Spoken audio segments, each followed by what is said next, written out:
Hello दोस्तों आज से करीब 4.5 साल पहले वॉकिन फीनिक्स की फिल्म थी जोकर, जो इंडियन थिएटर्स में हिंदी में रिलीज नहीं हुई थी। आज तक इस मूवी के हिंदी सबटाइटल्स कहीं पर भी अवेलेबल नहीं है। लेकिन सबसे बड़ी ग्रेट न्यूज़ मुझे अभी मिली है, रात के 2:30 बज रहे हैं एंड ये मूवी जोकर वॉकिन फीनिक्स वाली फाइनली नेटफ्लिक्स पर हिंदी में डब होकर के अवेलेबल हो गई है।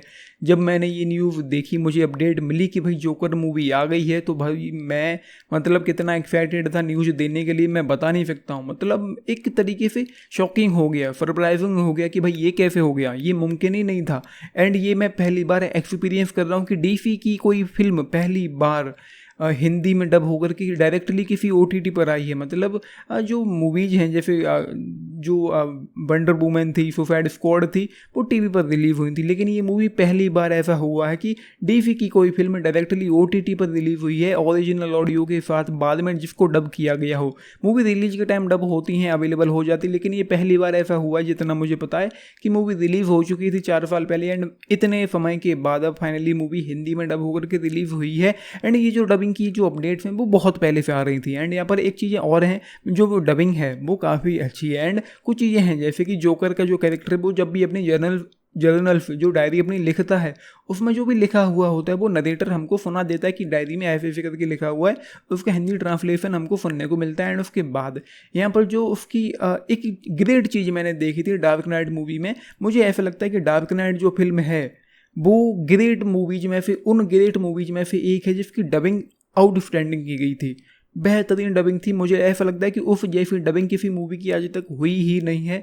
वहाँ पर क्या था कि हीथ लेजर की जो हंसी थी, जो इसको वो हंसता था, वो ओरिजिनल थी हिंदी डब वर्जन में भी, लेकिन यहाँ पर उसको डब किया गया। जब भी जो वॉकिन फीनिक्स का जो जोकर है जब वो हंसता है तो उसकी जगह जो डबिंग आर्टिस्ट है उसकी हंसी को यहाँ पर आपको सुनने को मिलता है।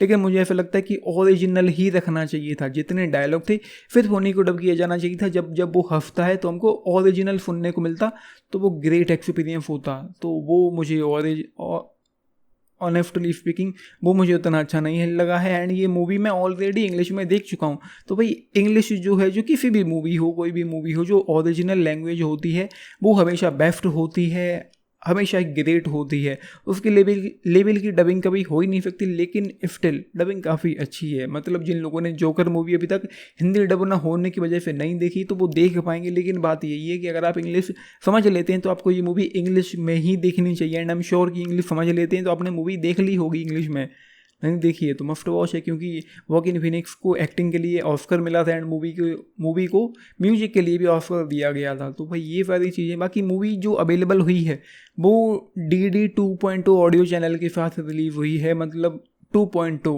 5.1 नहीं है। तो ये एक इशू है, या ये कह लो कि जो भी है, फाइनली मूवी हिंदी में अवेलेबल हो गई है, ओरिजिनल ऑडियो के साथ अवेलेबल हुई है, नेटफ्लिक्स पर अवेलेबल हुई है, तो चाहे तो देख सकते हैं। एंड सबसे बड़ी बात ये है कि अनकट रिलीज हुई है, बीच में कोई भी कट्स नहीं लगाए गए हैं मूवी में। तो ये सारी चीज़ें हैं, बाकी डबिंग काफ़ी अच्छी, लेकिन वही जो चीज़ें हैं, जो उसकी जोकर की जो हंसी है वो ओरिजिनल रही जाती तो भाई आई गेस ग्रेट होता ये। तो ये सारी चीज़ें हैं। आपने मूवी देखी है तो लिख के बताना, नहीं देखी है तो देख लो और उसके बाद बताओ कि हिंदी डबिंग आप लोगों को कैसी लगी है। एटलिफ्ट काम चलाऊ है जो द डार्क नाइट मूवी है, उसकी डबिंग ग्रेट थी। मैं कहता हूँ, आज भी कहूँगा कि उसकी डबिंग जो थी वो ग्रेट थी, जोकर की जो डबिंग थी वहाँ पर। तो ये सारी चीज़ें हैं, आपने मूवी देखी है लेकिन बताना। बाकी एक चीज़ और है, हीथ लेजर को जिस एक्टर ने डब किया था उनकी डेथ हो चुकी है, एक वक्त हो गया 3-4 साल उनको गुजरे हुए हो चुका है। तो ये सारी चीज़ें हैं। आप ये कहें कि उन्हीं से डब करवाना चाहिए था तो वो भी मुमकिन नहीं है। तो आपने मूवी देखी है, लिख के बताना। बाकी आप लोगों की इस मूवी पर जो भी टेक्स हो मैं जानना चाहूँगा। बाकी लाइक शेयर सब्सक्राइब भी करना चैनल को। डिपेंड नीतीश बनेगा। Thank you.